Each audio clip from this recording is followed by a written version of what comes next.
That was, okay, all right. Tell you what, that was great. Who showers first?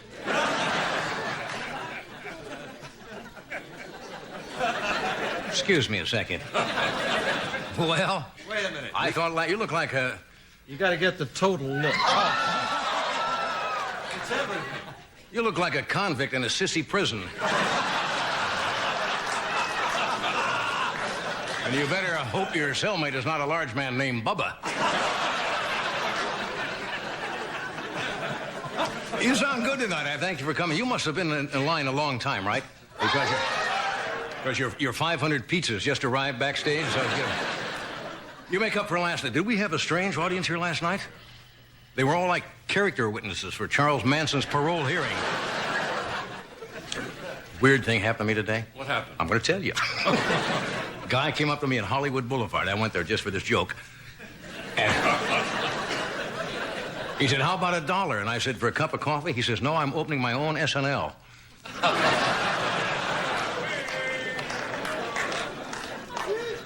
I can wait. We got plenty of time. Tonight, I think I like to mention occasionally what's on television tonight in case you get home and want to watch a show. How many of you are familiar with Beauty and the Beast? You know that show? Yeah. Another romantic episode tonight. It's the anniversary of their very first date. So Catherine takes Vincent to Jack in the Box for paw food.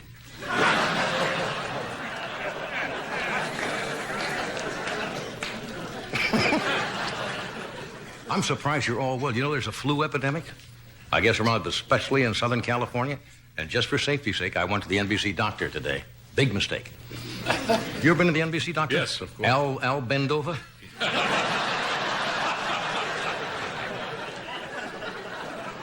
And he said, you want a shot? And I said, okay. And he poured 2 Harvey Bristol creams and says, I'll join you. He's a weird doctor. I'm not sure I trust a guy who has a collection of permaplanked rubber gloves used on celebrity patients. It's, and first time I ever undressed to a gypsy violinist, too. Strange doctor.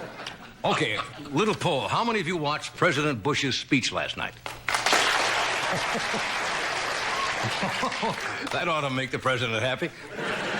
It was not the most watched presidential speech in history. Apparently, it was outrated by the colorized version of the Bowery Boys in Baghdad, which was on Turner Broadcasting. I can't get it in my head yet that Bush is president. It's kind of strange. Every now and then I catch myself saying, I wonder what Nancy's going to do about that.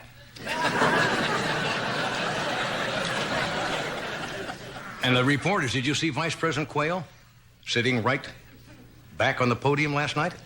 The reporters asked the vice president after the speech how he would rate the president's speech, and Quayle said he'd give it a 95 because he liked the words and it was easy to dance to.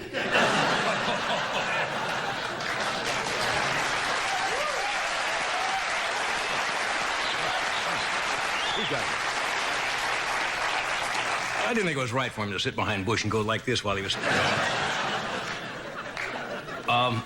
Bush's speech got kind of a lukewarm reception. Of course, it's kind of tough to play to a crowd that was just turned down for a $50,000 pay raise.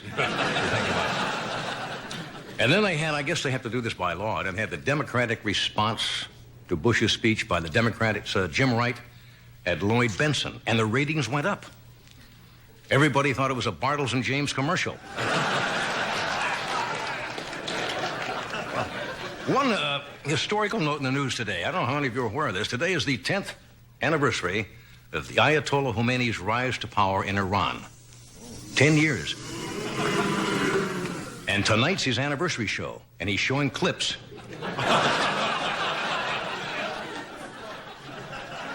From 10 years of firing squads. It's kind of nice. And he shows that same clip every year. You know my favorite, where Joan Emery's spider monkey unravels his turban? It's great. Well, it's nice to see that Khomeini is still on top with all the new competition, like Gaddafi and Abu Nidal. Hello? Now, this you will not believe. Front page of the New York Times today. Investigators, from the New York Times no less, concluded that professional wrestling is not real, but staged entertainment. Gee whiz. Were you shocked? Yes. Shocking. They investigated that. They also came up with some other shocking revelations. For example, that they found out that Heather Locklear does not actually work out at Jack LaLanne's health spa. Anyway, tonight, we got a good show for you. We have, I love this, Super Dave, the greatest daredevil ever. Super Dave Osborne is with us tonight. Super Dave. We have new young comedian by the name of Mark Schiff is with us, and the young lady, the young actress who is one of the stars of Empty Nest, Park Overall, is here tonight. And we are going to try, and we're also going to see if we could try to find 12 jurors in our studio audience tonight for the Oliver North trial. So stay where you are, and we'll be right back.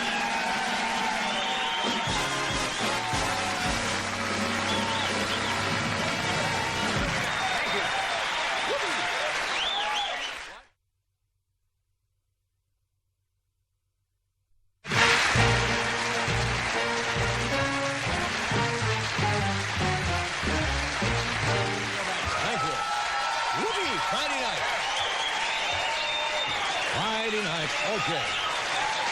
Tonight we have, in a moment, Daredevil Super Dave Osborne is here tonight. We have young comedian Mark Schiff and Park Overall from Empty Nest. You ever been called for jury duty? Never. That's strange. I've gotten about 3 or 4 in the last couple of years. How many in the audience have ever received, I guess you call it a summons, to serve on jury duty? Yeah. How many were excused and didn't have to serve? Did anybody ever serve on a jury here? Yeah. Well, as you know, the Oliver North trial is about to start in Washington, and they had a devil of a time trying to find 12 jurors, and I guess they need, 9 backups also for the jury, who knew nothing about the case. Can you imagine? Hard to believe. 55 million people watched the first day of Oliver North's testimony in July of 1887. For a month and a half, the hearings made the cover of every magazine and paper in the country. There were Oliver North T-shirts, buttons, bumper stickers, bubble gum cards. There were songs about him on the radio, including one called Ollie Be Good. There was an Oliver North doll, restaurants that actually served Ollie burgers. Now, the judge in this case, his name is Gerhard Gesell, had to find 18 people who were exposed to none of this, that had no knowledge. I mention it because he called us today and asked if we could find a few more alternates in case one of those jurors falls out. So what we're going to do, we have 500, pretty good cross-section of the American public in our studio tonight from most states in the country. And we're going to give you some multiple-choice questions to weed out the people who might know too much about the Iran-Contra affair. So you just have to pretend that you're in the witness box, and I'm questioning you as possible jurors. And remember, if you cheat on these questions, you're only cheating your country. And by the way, some of these are trick questions. So I'll give you these. Now, first of all, you all have to state your full name and hometown. So just do that together. My name is... That'll be fine. Thank you very much. All right, here are some of the questions. There's multiple choice. Abu Nidal is A, Arabic for I think Oprah looked better fat. B, the sound Yasser Arafat makes when he's carsick. Abu Nidal. Or C, what Vanna spells on the letterboard when she's zonked on cold medicine. Those are the 3 choices. All right. Let's see now. Picture. Show the picture. Now I'll give you a choice here. All right. This is A, the kid who always told the teacher where you hid the chalk. B, the guy who did the voice for Mr. Ed. Or C, the only man alive to be awarded a Purple Heart for shredding his own thumb. All right, maybe we break these up with pictorial questions. All right, here's the next question. Who or what are the Contras? A, they are Nicaraguan birth control devices. B, the 3 dorky guys who sang in the background in Elvis movies. Or C, the proper medical term for someone who is born half man and half florist.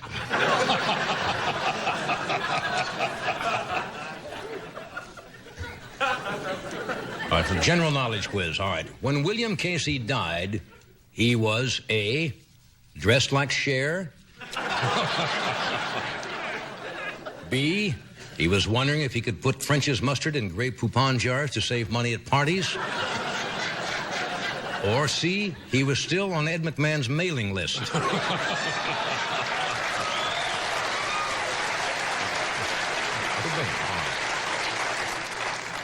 Listen carefully to this one. The defendant is charged with having defrauded the government. In this sense, what is defraud? A, cutting off someone's fraud.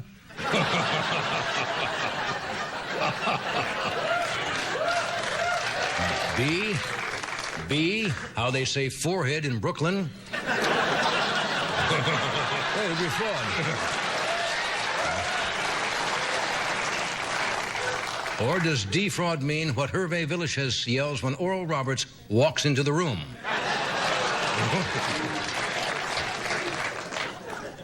Managua is A, mysterious disease that kills members of Menudo when they turn 15. B, the sound of Oliver North's station wagon starting on a cold morning.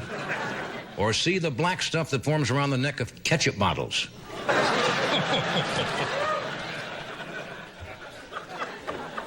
Most of you are doing pretty well with this.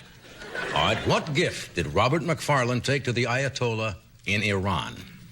A, Polaroid of Zamfir's hauntingly beautiful tongue. B, a Merlin Olsen arms for hostages bouquet. Or C, a box of 2-in-1 flea and tick turban collars.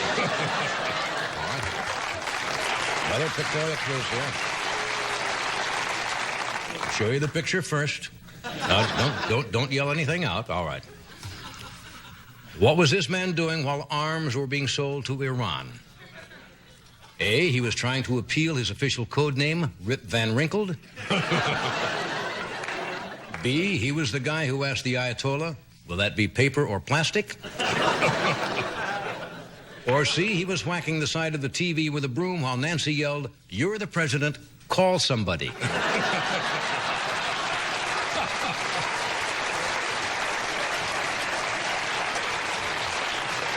One more, you're doing so well. Proud of you. When Eugene Hassenfuss crashed in the Nicaraguan jungle and was captured, why didn't he take his cyanide pill? A, he was captured before he could find a glass of water. B, he wanted to see the look on the soldiers' faces when he told them his name was Hassenfuss. C, he was waiting for them to come out in new easy-to-swallow caplets.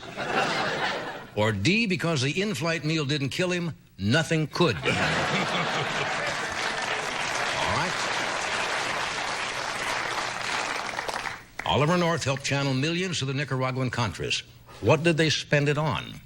A date with Robin Givens. B, they thought everyone in Central America, they bought everyone in Central America as secondhand Yugo.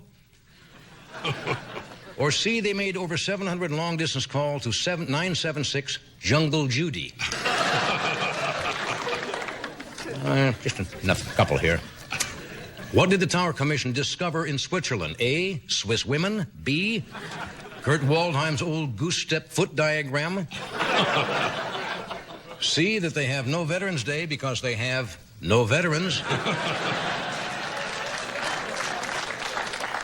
Or D, they discovered the entire Nixon administration wearing false mustaches and big floppy hats. Let's see, all right. Multiple choice again. What are Hassenfuss, Gorbanifar, and Poindexter? A, the secret ingredients of Mucilix. B, the 3 easiest guys to punch out in your gym class. Or C, the wives John Derrick never talks about. Do we have time for one more? Yes. The Tower Commission officially concluded, A, that Oliver North's voice broke more often than Mr. Haney's on Green Acres. B, that Sports Illustrated should have 2 swimsuits issue a year. Or C, Ollie was crazy not to put some major moves on Fawn Hall. Okay, there's our quiz. Now just for the fun of it, Those, of course, are humorous questions. Yes. Now, it would be interesting to see 500 people here, and this is not to test anybody's intelligence. We're going to turn up the house lights. I'm going to ask if anybody in the audience over in this section, let me give you a name and see if there's anybody here that could possibly, sir, is there anybody in this section that did not know who, say, Robert McFarlane was? No. Gentleman in front of me, did not know? Did you know who Poindexter is? A math teacher. Well, he may be on the jury. This for real. This not. All right, let's take somebody in the middle up here. Anybody? Does the name Gobonifar? Anybody up there do not know who Gobonifar is? Hey, not too bad. Yeah. How about Fawn Hall? Anybody who does not know who Fawn Hall is? Isn't that interesting? All right, let's go over in this section over here. I'm trying to find somebody who knows nothing about the Iran-Contra affair. Pick somebody out over in that section of the audience. There's a gentleman. Sir? Do you know? Sir, have you ever heard of the Iran... Sir, have you heard of the Iran-Contra... Oh, never mind. Nobody knows anything.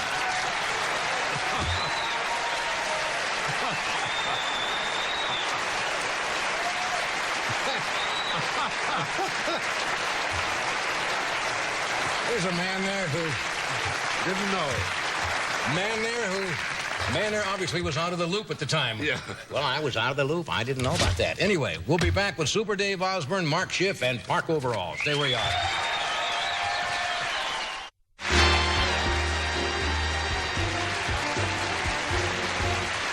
Okay, we are back. I could tell...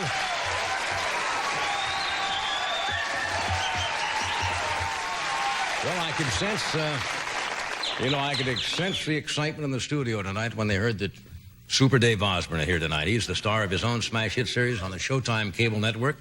He has a movie deal with Columbia Studios, and he's written a book.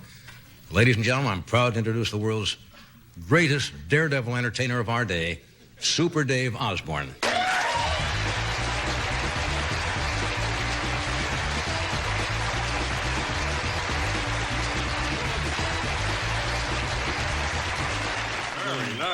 Gifts for us? Absolutely. Yeah. Hey, that's very nice. They look good looking. Are these expensive? Well, they're about $20 to the general public, but to a brilliant entertainer like yourself, it's my gift for you. Well, hey, isn't that nice? I Nice, need okay. $20. Oh, $20.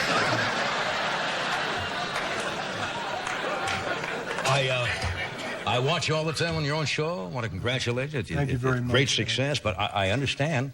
I didn't know this was in your line of expertise. You've taken on some kind of new cause, anti-political jokes of some kind? Well, I have hope it's been- not against me, because I do a lot of that. You know? No, what I've done... Quail jokes, I do, you know. Is that? Yeah. What I've done, Jimmy, is I've taken, during the campaign... Johnny. During the campaign, there were a lot of jokes pointed at Dan and Marilyn Quayle. And that was during the campaign. Well, after the campaign, they've continued. Now he's vice president. I can't do anything about the jokes that are told over the air. The audience responds or they don't. What bothers me is there are jokes in magazines.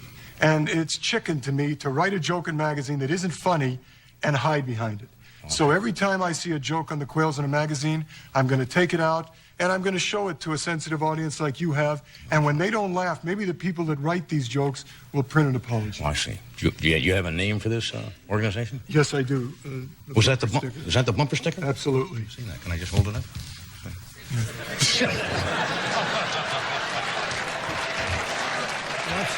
That's a nice. That's very nice. Well, give me an example of what you mean. I don't know exactly what we're talking about. I have one right here. Now, we've all seen this type of ad. Sid Starling, Hair Group for Men. Right. All right, where you have before and after. And I was reading a magazine, and I saw this. And then halfway through the magazine, there was a joke ad at Marilyn Quayle's expense.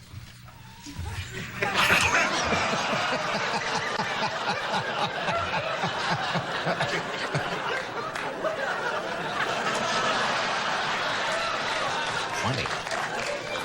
That's the kind of stuff you don't apparently care for.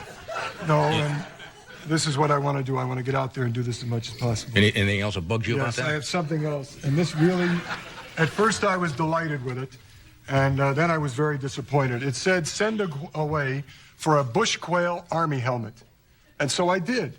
And if you want to be George Bush, you simply put it on with the name George. Yeah. And if you want to be Dan Quayle, you just turn the name to Danny. And I said this was very nice because at least they respect the fact that he was in the National Guard. I don't see anything wrong with that. Well, the fine print said if you really want to be Dan Quayle in the Army, push this little black button down. Just press it? Yes.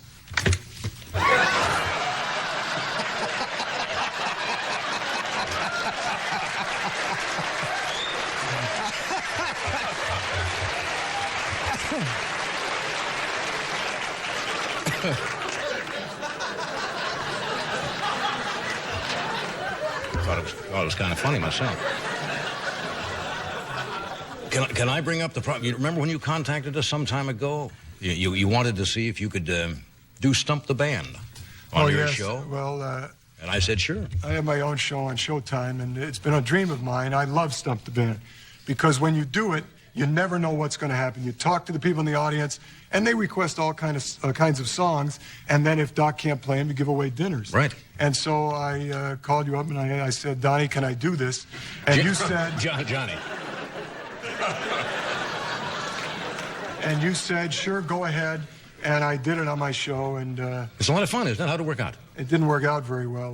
What happened was... It was a simple thing. Yeah, but my band didn't show up, and I had a substitute band who didn't know any songs. It cost me $1,500. And $1,500? I found out tonight that you were responsible for the whole thing. You had to buy the dinners? Yes, I had to buy the dinners, and I found out you were responsible. So you played a good joke on me. Oh, I'm terribly sorry. Forgive me. Okay, we're going to take a break. When we come back, and then I guess you have a book also. Yes, I got a Valentine's Day book. So we'll right back. Here's a word from Michelob Taste. One taste and you'll drink it.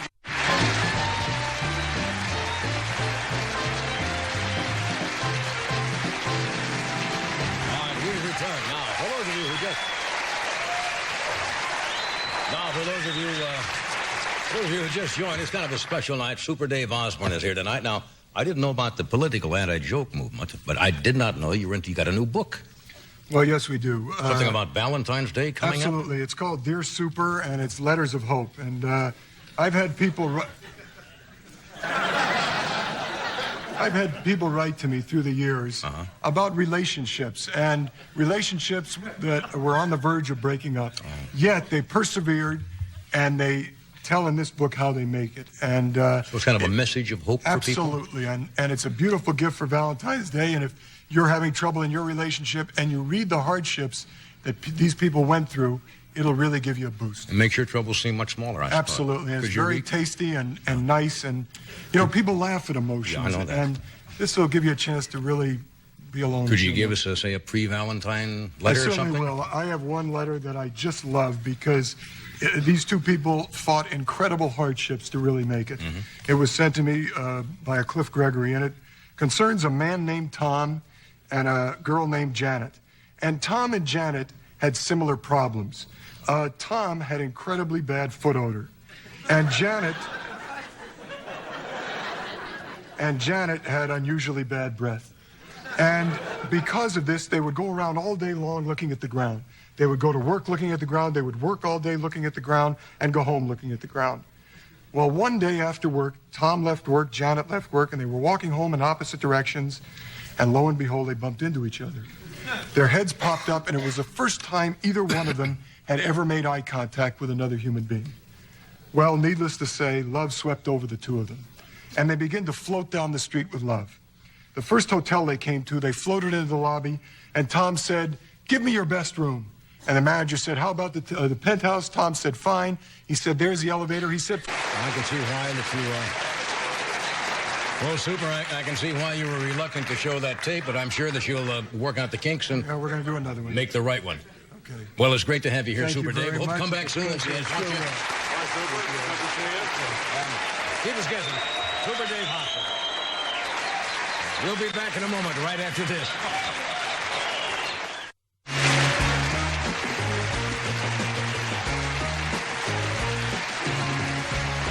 All right, we are back. Okay, I'm always glad when a young comedian making his first appearance on the show, he gets a Friday night audience. Yeah. It's good for him. He is from New York. He performs at the Improvisation in Hollywood. He'll be in Philadelphia at the Comedy Works February the 24th and 25th. This is his first time with us. Would you welcome Mark Schiff? Mark?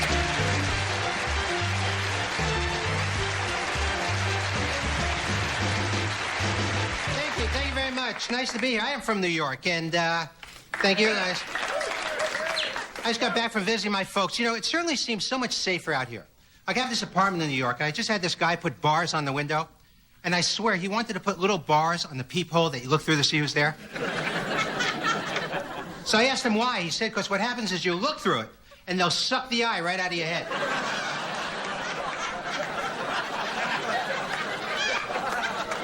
Could you imagine? Who is it? Ah!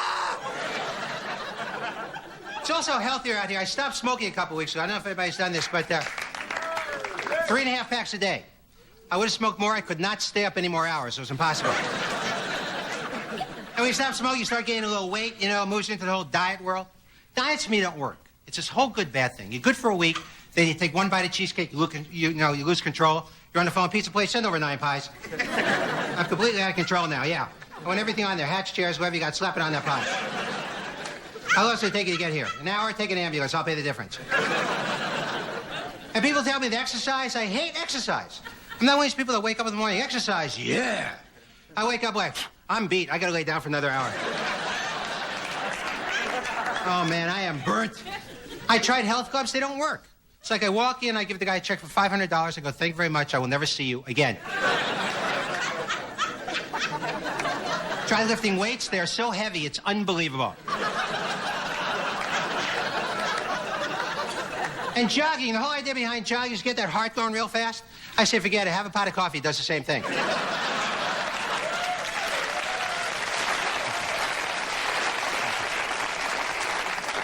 Have a couple cups. Take your pulse. Honey, I'm up 140. Give me another cup, will you? And give me that donut with some salt on top of the thing. And we have any bacon juice left from last night? I want to spit that heart right out of my mouth. You wake up in the morning, your arteries are sitting next to you reading a book. I was visiting my parents, and this ever happened? You ever have dinner with your parents, look at them, and think to yourself, if these weren't my parents, I'd never visit these people?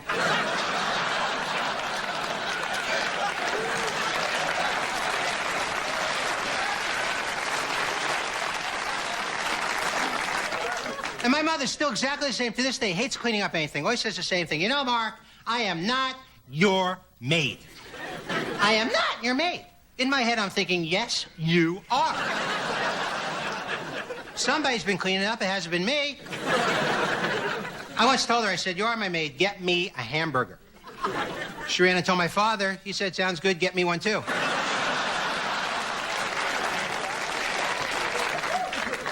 I had an amazing thing happen last year. It's absolutely true. I flew back to see my folks. I flew L.A., New York, TWA, nonstop. Nonstop. And they lost my luggage. TWA, nonstop stuff's gone. And you ever wait at that chute for the stuff to come out? It's like, please, God, send it out. I have no underwear left. Please send it out. Other people get their luggage. They rub it in. It's like, I got mine.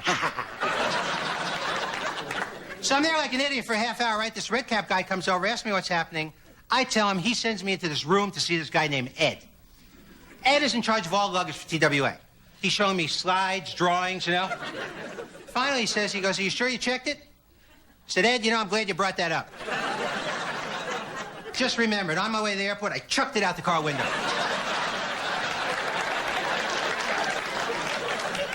I don't know how I forgot that, Ed.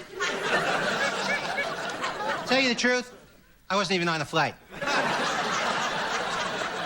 I just got out of a mental hospital a week ago. I was walking by a little dog. He told me to come here and kill you, Ed, all right?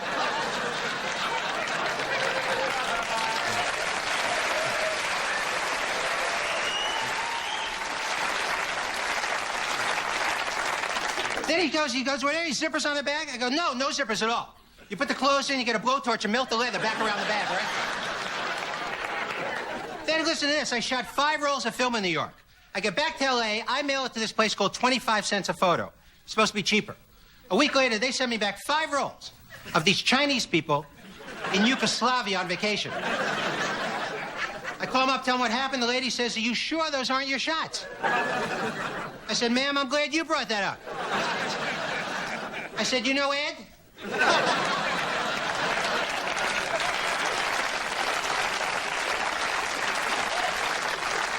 She said, yeah, TWA, right? I mailed him back to her. A week later, she sends me photos of the same people in New York with my luggage.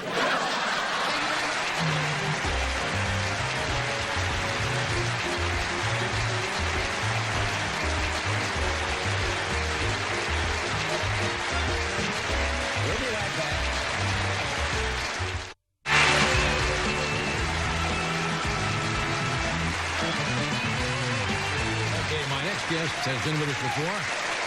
She is a talented young actress whose movies include Biloxi Blues, Mississippi Burning. She's also a regular on the TV series Empty Nest, which is on this network at 8:30 on Saturdays, 9:30. Would you welcome Park Overall? Park.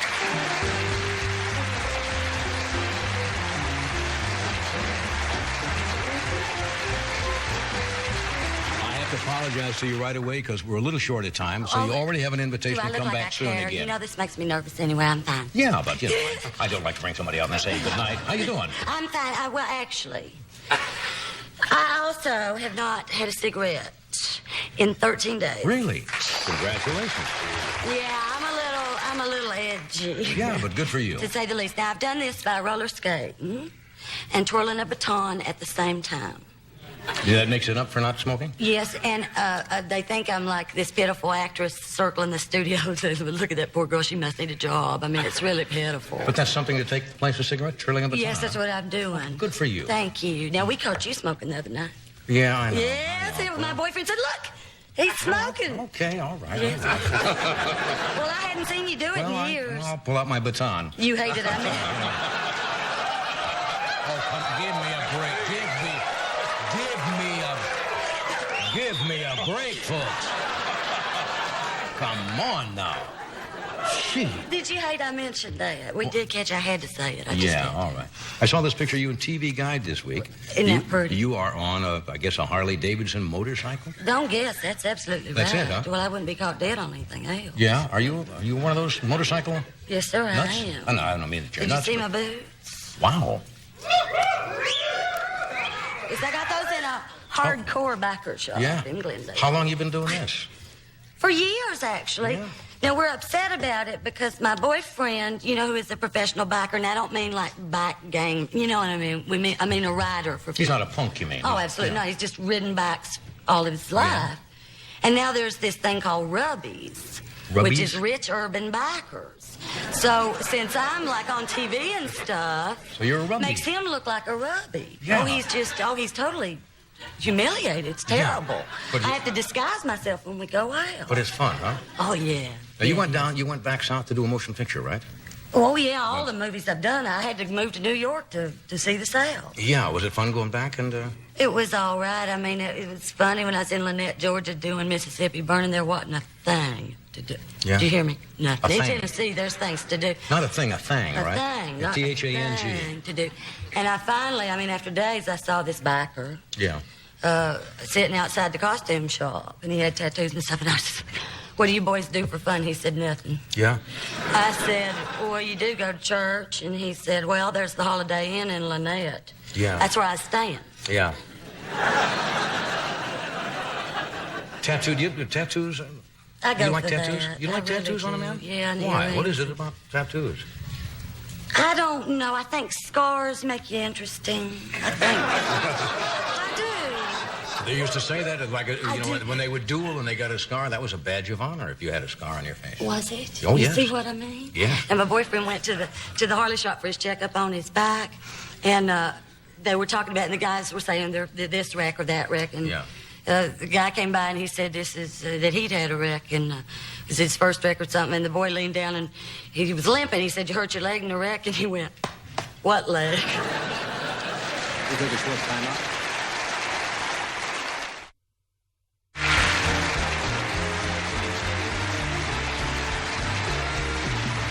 Okay, well, that just about does it for tonight.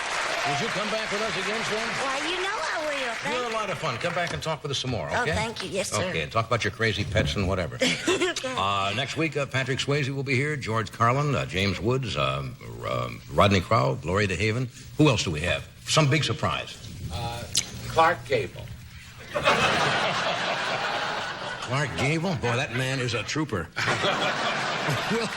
We'll have a nice night. We'll see you soon. Thank you.